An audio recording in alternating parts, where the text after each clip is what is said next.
Selamat malam, salam sejahtera. Terima kasih karena bersama dengan saya di Nazilin Unity Channel. Baru-baru ini kita dikejutkan dengan kenyataan daripada Tun Mahathir Mohamad yang menggelar Anwar Ibrahim sebagai kerajaan diktator. Sesungguhnya Mahathir Mohamad sebenarnya dia lupa bahwa apa yang dia buat itu ialah meludah ke langit kena muka sendiri.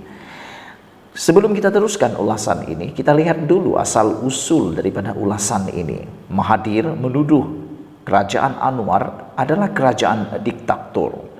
Mahathir berkata, kerajaan tidak membenarkan orang ramai meluahkan rasa tidak puas hati atau mengkritik kerajaan. Sebelum Anda skip video ini, saya nak beritahu Anda kena ikuti ulasan ini sampai ke menit yang seterusnya. Kerana saya akan perjelaskan kepada Anda semua siapa sebenarnya diktator yang pernah lahir di Malaysia ini. Dan benarkah Anwar Ibrahim adalah diktator? Kerana sebenarnya yang lupa diri ialah Mahathir Mohamad. Sepatutnya Tun Mahathir Mohamad mencerminkan diri beliau terlebih dahulu sebelum menggelar Anwar Ibrahim sebagai kerajaan yang diktator.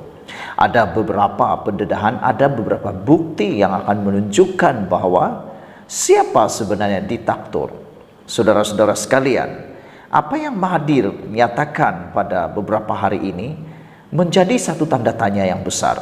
Apakah dia cuba mau menyatakan bahwa selama dia menjadi Perdana Menteri selama 22 tahun, beliau tidak pernah bertindak diktator? Dr. Mahathir Mohamad mengecam kerajaan yang ada sekarang ini sebagai bersikap diktator hanya kerana program proklamasi Melayu yang menampilkan beliau sebagai penganjur ataupun sebagai pengurusi kepada perjumpaan itu dijadwal berlaku beberapa hari yang lepas telah dibatalkan. Mahathir mengkritik kerajaan kerana tidak membenarkan program itu berlangsung dan berkata orang Melayu ada hak untuk berkumpul dan suara mereka didengari. Sebenarnya pada pendapat saya ada wajarnya perkara itu telah pun dibatalkan kerana untuk mengelak daripada api perkauman terus dibakar. Ini adalah kerajaan diktator kerana tidak benarkan orang ramai meluahkan rasa tidak puas hati atau mengkritik kerajaan, kata Tun Mahathir Mohamad. Tetapi ketika mereka menjadi pembangkang, mereka setiap minggu mengadakan demonstrasi, kata Mahathir lagi. Diktator mana yang hendak letak jawatan, kata beliau. Saudara-saudara sekalian, selepas daripada kenyataan yang disampaikan oleh Tun Mahathir itu, hari ini Najib bosku menyatakan satu perkara yang saya rasa saya setuju. Apabila dia katakan diktator gelar orang lain diktator. Najib Tun Razak melalui pesanan di Facebook beliau yang terkini menyatakan bahwa Mahathir sendirilah adalah diktator selepas memerintah negara selama 22 tahun dan 22 bulan, campur 22 bulan. Sebenarnya Tun Mahathir lah diktator paling besar yang ada di Malaysia menurut Najib Tun Razak. Datuk Seri Najib Tun Razak menyindir Tun Mahathir sebagai menuduh kerajaan pimpinan Datuk Seri Anwar Ibrahim sebagai diktator kerana menghalang kebebasan bersuara dan mengambil tindakan untuk menyekat parti pembangkang. Dalam kiriman di Facebook, Najib berkata adalah pelik apabila seorang diktator memanggil orang lain dengan gelaran itu. Kiriman di Facebook itu dipercaya dikendalikan oleh pentadbir akaun Facebook Najib, turut menyenaraikan apa yang dilakukan kerajaan pimpinan Dr. Mahathir selepas PRU14 terutama terhadap Najib dan keluarganya. Dalam hantaran tersebut, pentadbir kepada Facebook tersebut menyatakan gelaran Tun Mahathir sebagai Mr. ISA. Bagi mereka yang baru berjinak-jinak dalam politik, mungkin Anda tak tahu apa itu ISA. Tapi bagi mereka yang telah veteran di dalam politik, lama mengikuti politik termasuk saya, meskipun pada waktu itu saya masih lagi kanak-kanak, tetapi saya sudah ingat tentang ISA.